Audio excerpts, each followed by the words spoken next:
श्रद्धेय महानुभावों, हम लोग गणित के अंदर विचार करते हुए कोण पर विचार कर रहे थे, जिसमें कुनति कोण और कोण शब्द के अर्थ में प्रयुक्त है। और शब्द ब्रह्म को कहते हैं, अर्थ संसार को कहते हैं। इस शब्द अर्थ को संसार की व्यवहारिक प्रक्रिया देने के लिए गणितीय विधा से समझकर हम शब्द तक पहुँचते हैं, ब्रह्म तक पहुँचते हैं। आज हम लोग चर्चा करेंगे किसी त्रिभुज के तीनों कोणों का योग 180 डिग्री होता है। अब इस बात को समझने के लिए यदि हम त्रिभुज की बात करेंगे तो उसमें भुज की बात करनी होगी, और भुज की बात करेंगे तो तिरी की बात करनी होगी, और तिरी की बात करेंगे तरते डिढ़ी से डिढ़ी प्रत्यय लग के तिरी बना है। हमको तैरने की कला सिखाए वो तिरी है। और भुज कौटिल्य भुजति भुज न कुटिलम भुज, जो टेढ़ा नहीं है, सीधा है, वो भुज है, और मोड़ देने पर वो कोटि हो जाता है। तब हम इस भुज को लेकर के और तिरी को लेकर के अपने जीवन में सीधापन को अपनाते हैं, और सीधापन को अपनाकर हम तैरने की कला को सीखते हैं। तो यह एक आध्यात्मिक अर्थ में त्रिभुज होता है। इस बात को सीखने के लिए कि हम कैसे तैरेंगे और अपने जीवन को सीधा कैसे रखेंगे, इसके लिए त्रिभुज की प्रक्रिया से हमें और आपको बात कही जा रही है कि त्रिभुज के तीनों कोण 180 डिग्री का होता है। इस बात को समझने के लिए इसके पहले हम लोगों ने समझा था कि वह कोण घूमता हुआ परिवेश में 360 डिग्री बनाता है, और 360 डिग्री में जब वह 180 डिग्री पर पहुंचता है तो रिजु कोण बनाता है, स्ट्रेट लाइन बनाता है। उसके प्रसंग में हम लोगों ने पढ़ा था कि 0 से जब हम आगे बढ़ते हैं तब एक्यूट एंगल बनता है, एक्यूट एंगल से आगे बढ़ते हैं तब ऑब्ट्यूस एंगल बनता है, तब स्ट्रेट एंगल बनता है, और उसी क्रम में जब अंतर्मुखी होते हैं तब हमारे आपके बीच में एक्सटेरियल एंगल बनता है। पुनः 270 से ऊपर उठकर बृहद कोण पूर्णता की ओर जाने लगते हैं, तब उसके बीच में एक्सटेरियल एंगल बनता है।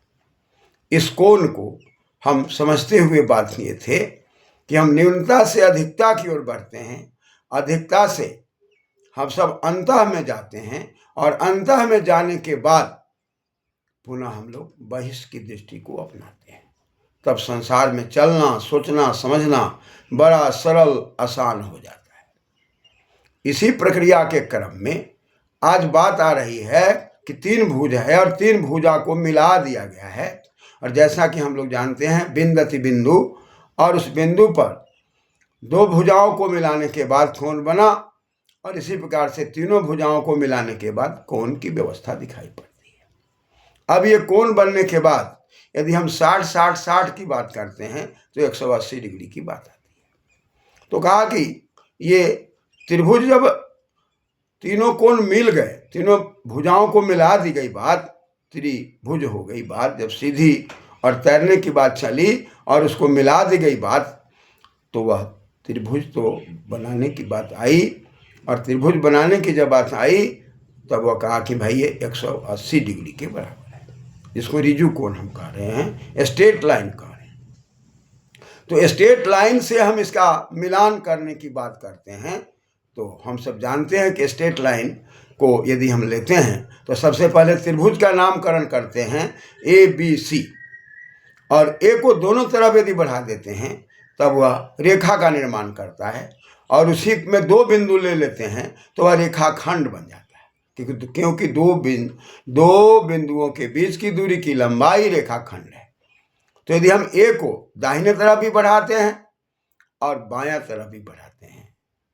तो कल्पना यदि हम करते हैं कि D और E, यदि हम A को बायां में बढ़ाएं और D नाम रख दें,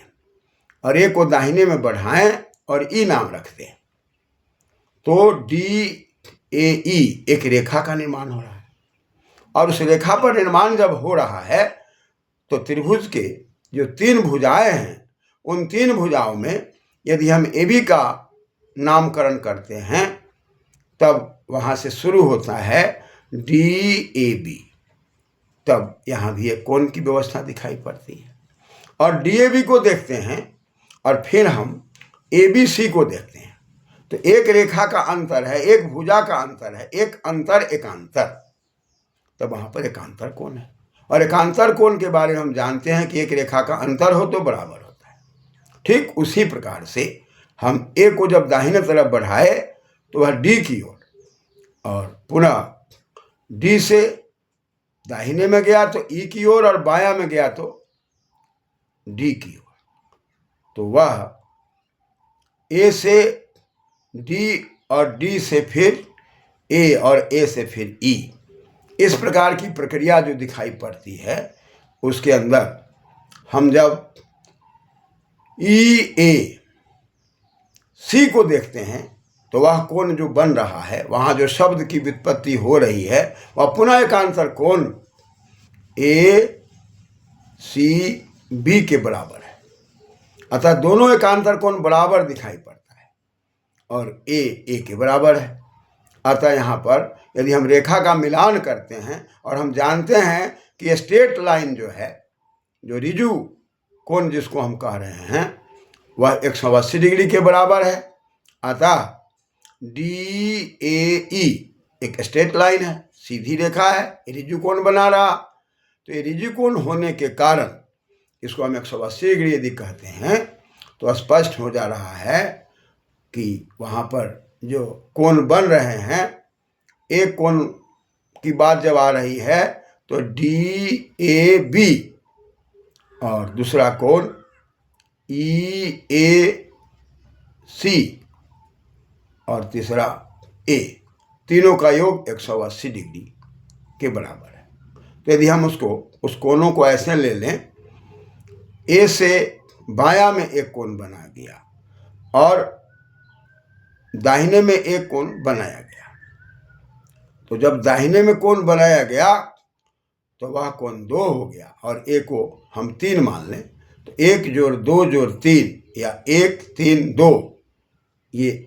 180 डिग्री मान लें और समीकरण 1 ले लें। और इसी प्रकार से चूंकि त्रिभुज के तीनों कोणों का योग 180 डिग्री की बात कही जा रही है, तो यहाँ पर हम चूंकि एक को लेकर के हम एकांतर कोण में बात किए थे और वह कोण ABC के बराबर है और दूसरा एकांतर कोण ACB के बराबर है, तो वहाँ पर हम यदि नामकरण करने में एक कोण को 4 कह दें और एक कोण को 5 कह दें, यानी कि कोण ABC को 4 कह दें और कोण ACB को 5 कह दें, तो ये 4 और 5 दोनों का योग हम करने का प्रयास करते हैं। तो 4 और 5 का योग करने के लिए अब हम प्रयास करते हैं कि कैसे करें। तो इस 4 और 5 को लेकर के यदि हम एकांतर कोण की बात करते हैं तो 4 की जगह पर 1 की बात आती है और पुनः हम यहाँ पर कोण EAC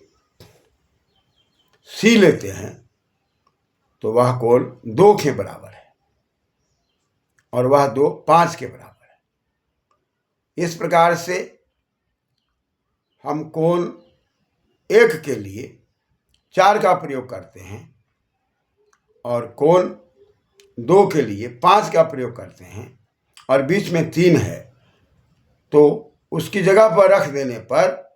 4 जोड़ 3 जोड़ 5 बराबर 180 डिग्री हो जाता है। इस प्रकार से सिद्ध हो जाता है कि त्रिभुज के तीनों कोणों का योग 180 डिग्री है, यानी कि ऋजु पूरक है। यानी कि हम भुज का जो प्रयोग करते हैं, उस भुज के प्रयोग में कौटिल्य अपने जीवन की कुटिलता को परित्याग कर देते हैं और अपने जीवन को हम सीधे लेकर के चलते हैं, छल प्रपंच राग द्वेष से ऊपर उड़ जाते हैं, तब निश्चित रूप से हमारा जीवन सीधा सरल हो जाता है। और जब सरल हो जाता है तो हम रिज की व्यवस्था में होते हैं, और रिजु की व्यवस्था में होते हैं तो हम रीतन च सत्यं च विधात अपशुद्ध जाए। परमपिता परमात्मा ने रीत की व्यवस्था को दिया है, परमपिता परमात्मा ने सत्य की व्यवस्था को दिया है। रीत और सत्य के आधार पर हमारा जीवन सरल बन जाता है। इस प्रकार से हम तैरने की कला सीख करके, सीधापन को सीख करके, सरलता को सीख करके, इस त्रिभुज के तीनों कोनों के योग को 180 डिग्री को समझकर कि यह एक सरल रेखा का निर्माण करता है, और हमारा जीवन भी जब अपनी भुजाओं को मिलाते हैं तो 180 डिग्री की बात आती है। और ये तीन भुजाएं जो है हमारे जीवन के यदि तीन गुण हो, सत रज तम, तो सत रज तम तीनों को यदि हम मिला देते हैं तो हमारा जीवन सरल हो जाता है। सत्य के मार्ग पर चलते हैं तो भी बाधाएं हैं, रज के मार्ग पर चलते हैं तो भी बाधाएं हैं, और तम के मार्ग पर चलते हैं तो भी बाधाएं हैं। लेकिन सत रज तम तीनों का मिलान कर देते हैं तो हम सरलता की ओर बढ़ते हैं। अतः इन तीन गुणों में तीन भुजाओं को दिखाई दे करके, और तीन भुजाओं की दिखाई दे करके हम फिर जब आगे बढ़ते हैं तो तीन भुजाओं का योग 180 डिग्री की बात करके पुनः हम आगे बढ़ते हैं तो स्पष्ट हो जाता है कि त्रिभुज के तीन कोनों का 180 डिग्री है, जो सरल रेखा का निर्माण करता है, जो स्ट्रेट लाइन का निर्माण करता है, जहां हमारा जीवन सरल हो जाता है। सरल जीवन रीत का जीवन है, और ऋतु की व्यवस्था को जान करके, रीत की व्यवस्था को जानकर, सत्य की व्यवस्था को जानकर, शब्दमय जीवन जी करके, शब्द और अर्थ की सार्थकता को समझकर अपने जीवन को अंतःकरण और बहिष्करण दोनों का समन्वय करके हम जीवन को धारण करते हैं, जहाँ हमारा अपना जीवन धन्य हो जाता है। धन्यवाद।